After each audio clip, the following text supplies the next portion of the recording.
Hi friends, welcome to our channel.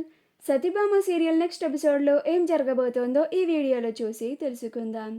Satya birthday డేట్ని కనుక్కోవడానికి girls హాస్టల్లోకి దూరిన Krish Bobby అసలేం జరిగింది అని తెలుసుకోవడానికి ఈ వీడియోని స్కిప్ చేయకుండా ఎండ్ వరకు చూసేయండి.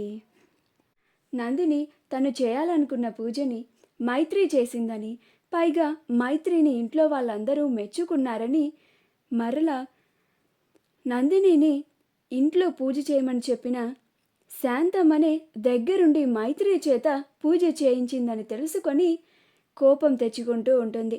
ఆ తరువాత హర్ష, ఇప్పుడేమైందని నువ్వు కూడా వెళ్ళి పూజ చేయి, దాంట్లో ఎందుకు ఇంత రాద్ధాంతం చేస్తున్నావు అని అంటాడు. అప్పుడు నందిని, నీకోసం పూజ చేసేవాళ్ళు నాకన్నా ఇంకా చాలామందే ఉన్నారు, ఇంకా నా పూజతో పనేముందిలే అని తన తలకి ఉన్న టవల్ని నేలకి విసిరి కొట్టి కోపంగా తన గదిలోకి వెళ్ళిపోతుంది. అప్పుడు విశాలాక్షి, రే హర్ష, ఎందుకురా పద్దాక కోడని మనసు నొచ్చుకునేలాగా మాట్లాడతావు అని అంటుంది. అప్పుడు హర్ష, ఇప్పుడు నేనేమన్నానమ్మా, అందరూ నన్నలా కోపంగా చూస్తున్నారు అని హర్ష బయటికి వెళ్ళిపోతాడు.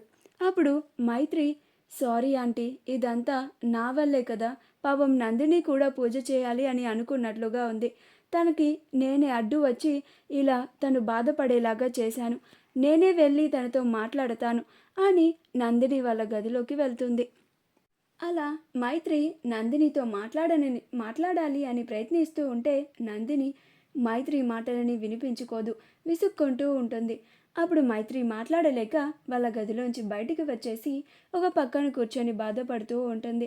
నందిని వాళ్ళ గదిలో కోపంగా ఆ మైత్రి గురించి ఆలోచించుకుంటూ ఇంకా ద్వేషం పెంచుకుంటూ ఉంటుంది. అలా రోజు మొత్తం గడుస్తుంది. సాయంత్రం అయ్యేసరికి క్రిష్ సత్య ఏ నెలలో పుట్టిందో తెలుసుకొని సత్యకి చెప్తాడు. అప్పుడు సత్య, సరే నేను పుట్టిన సంవత్సరం నెల తెలుసుకున్నావు సరే, మరి పుట్టిన తేదీ ఎవరు తెలుసుకుంటారు అని అంటుంది. అప్పుడు క్రిష్, ఇప్పుడు అది కూడా చెప్పాలనా సత్య అని క్రిష్ అంటాడు. అప్పుడు సత్య, మరి చెప్పాలిగా అని అంటుంది. అప్పుడు క్రిష్, సరే ఏదో ఒకటి క్లూ ఇస్తావు కదా, అదన్నా ఇవ్వు అని అంటాడు. అప్పుడు సత్య తన మొబైల్ని తీసి, తిను నా ఫ్రెండ్, తిను గర్ల్స్ హాస్టల్లో ఉంటుంది, తను ఏ నెంబర్ రూమ్లో ఉంటుందో ఆ నెంబర్ డేటే నా బర్త్డే డేట్ అని అంటుంది. అప్పుడు క్రిష్, అయ్యో దేవుడా, ఎన్ని కష్టాలను ఇచ్చినవయ్యా నాకు, నా శోభనం జరగనీకి ఇన్ని పరీక్షలా అని అనుకుంటూ బాబీకి కాల్ చేసి, రే బాబీ, వెంటనే పనున్నదిరా అని బాబీకి కాల్ చేసి ఇద్దరూ కలిసి గర్ల్స్ హాస్టల్లోకి దగ్గరికి వెళ్తారు. అప్పుడు బాబీ, ఏందన్నా ఇది, ఎన్ని కష్టాలు వచ్చినాయి అన్నా నీకు, ఇప్పుడు ఆఖరికి గర్ల్స్ హాస్టల్ గోడను దూకాల్సిన పరిస్థితి కూడా వచ్చింది అని అంటాడు. అప్పుడు క్రిష్, ఏం చేస్తాంరా, నా శోభనం కోసం తప్పట్లేదు, మీ వదిన నాకు అన్ని పరీక్షలు పెడుతోంది అని అనుకుంటూ ఇద్దరు ఆ గోడని దూకి ఒక్కొక్క రూమ్ చూసుకుంటూ ఆ అమ్మాయి ఉందో లేదో చెక్ చేసుకుంటూ వెళ్తూ ఉంటారు. అలా ఒక 2-3 రూమ్లు చూస్తారు.